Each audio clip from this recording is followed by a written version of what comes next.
Hey, what's up, guys? So I decided to make this video just to illustrate a point that a credit score is not as serious as you think it is, and that it really, in the end, just a number. It really is. It's just a three-digit number. In order to illustrate this point, I want you to kind of take a look at the date. Today's December 1st. I just happened to come in here and check this number, and I see that it had dropped 18 points, and I know exactly the reason why. What I want to illustrate is that in about December 21st, 22nd, around that time, I'm going to come back and reshoot this same screen, and you're going to see this number jump up. I'm going to predict at least 100 points though. So it's definitely going to be above 764. So I'm going to come back on December 22nd, 23rd ish, maybe around that time.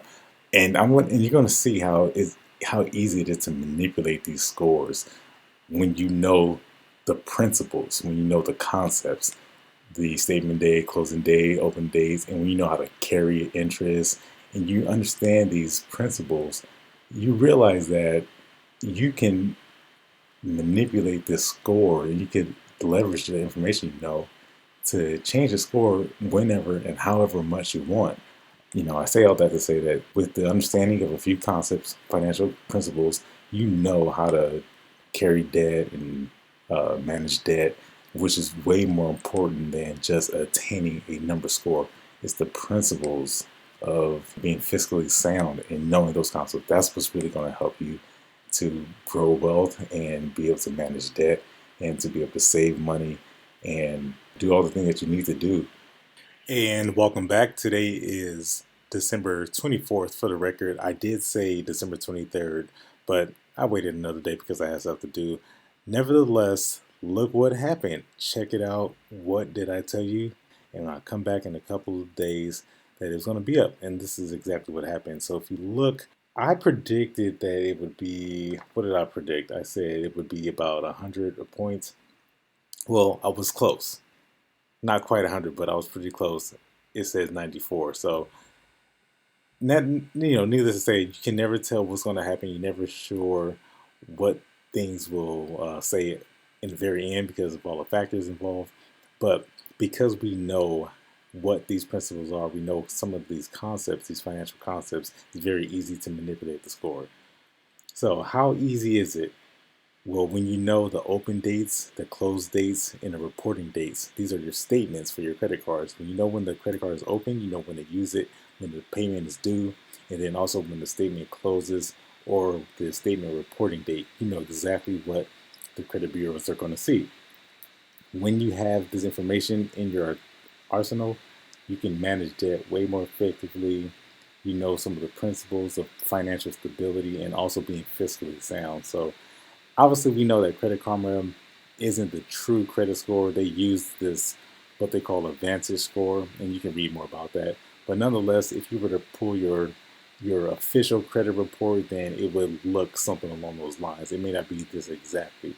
So I would not take this information and then go apply for a home loan, for example. You can go and apply for these credit cards that they solicit to you. I just want you to know that understanding how the credit works and how the money flows, that's going to be more important than this number, than this credit score that can be easily manipulated. So walking away with those principles in hand is way more important. You have control over this. Now, you might be asking yourself, why would you want to manipulate the score? Especially if you're just beginning your credit restoration journey, why would you want to know how to manipulate the score? Well, I'll tell you. I think there's a couple of reasons why. And one of the main reasons, it always comes down to your individual taste in which you have, your aspirations, what your goals are. But ultimately, you want to know how to manipulate the score because it might come a time, and I'll tell you, when I was applying for business credit for my business, I was wanting to be in the best position personally, my personal credit. I wanted my before I see I could have went and applied for a bunch of vendor and supplier cards, gas cards, and things like that. But I didn't want to go that route. I wanted to go more towards the financial institutions, more of the banks. So in order to put myself in the best position, I wanted to have my personal credit in the best possible shape. So I waited and waited and waited. Everything takes time, everything takes patience. But when you have the plan, I got it down to the exact date when we're going to apply for those business credit cards, and I got it. So if you wanted to apply for more credit, that would be a great reason why you want to know how to manipulate these dates and manipulate these times. Obviously, it takes into effect your entire credit profile, which is why I took the time and took the patience to build it all the way up so that I can get the most available credit when I went to apply for business credit. The second reason why, as some of you may be here, is because of the velocity banking concept. The technique of velocity banking, which means that it's a quicker, faster way to pay off debt and to manage debt. Oftentimes, you'll hear people say paying down mortgages in 5 to 7 years, and that's incredibly true when you know how to manage the debt, you know how to carry interest, and so forth. We know the dates and the closing dates, open dates, things like that. It makes velocity banking so much easier. I would say that it's necessary. As someone who's been doing velocity banking for well over 6 years, and shout out to the Velocity channel, which is hosted by CJ Wallace. There's several people who explain the concept, but to me, he is the best. My advice would be to find one person and follow that one person. I know there's a lot of people who do it, but for me, it was him. So shout out to CJ and shout out to the work that he does. One of the other reasons why I would say you want to know how to manipulate this credit score, one of the more important reasons why is growing your own lending pool. And I want to take a moment to just explain what that means. When you are operating a velocity banking concept, when you're operating your life and your finances using this system, it's going to be important that you grow a secondary lending pool. And what that means is no matter what amount of money you currently have as your discretionary income, it could be as little as $10, $20, $100, and well into the thousands of dollars. Whatever that is, you can grow your own bank. Now, what do I mean by bank? I mean that when you go to pay off debt and chunk debt off, instead of borrowing money from banking institutions and financial institutions, you borrow it from yourself. How much more happier would you be if you can borrow money from yourself and then pay yourself back? I think it was Bob Johnson who said a quote that, is it easier to pay the bank back or is it easier to pay yourself? And I thought that was so intriguing because it was so profound, because if you are charged 30% interest from a bank, then what would you charge yourself?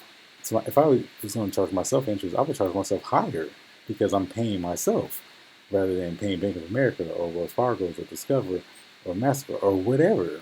The reasons why you would want to know how to operate this concept, even if you don't use it always. Me, I use it exclusively. I've been doing it for the last 6, 7 years, and I've had fantastic results. One of the main reasons is to grow your lending pool so that you can have your own bank. You don't have to worry about borrowing money from any institution. But another thing that CJ says, Conan J. Wallace says, is that you don't want to be on the beans and rice diet. And I love the fact that he drives that home, because so many people, when they're on this credit restoration journey, what they do is they save, and then they cut their lifestyle out. So their lifestyle is what suffers. They live frugally and they live well below their means. And they just basically have to go under a rock for the next 2 or 3 years just to, and sometimes some people need that. Some people may actually benefit greatly from that. But using the velocity banking concept, when you understand it, no, you don't have to do that. You can actually continue to live your current lifestyle and not make drastic changes so that you're eating beans and rice and saying no every time that something fun or something exciting or some opportunity comes up. You have to turn it down.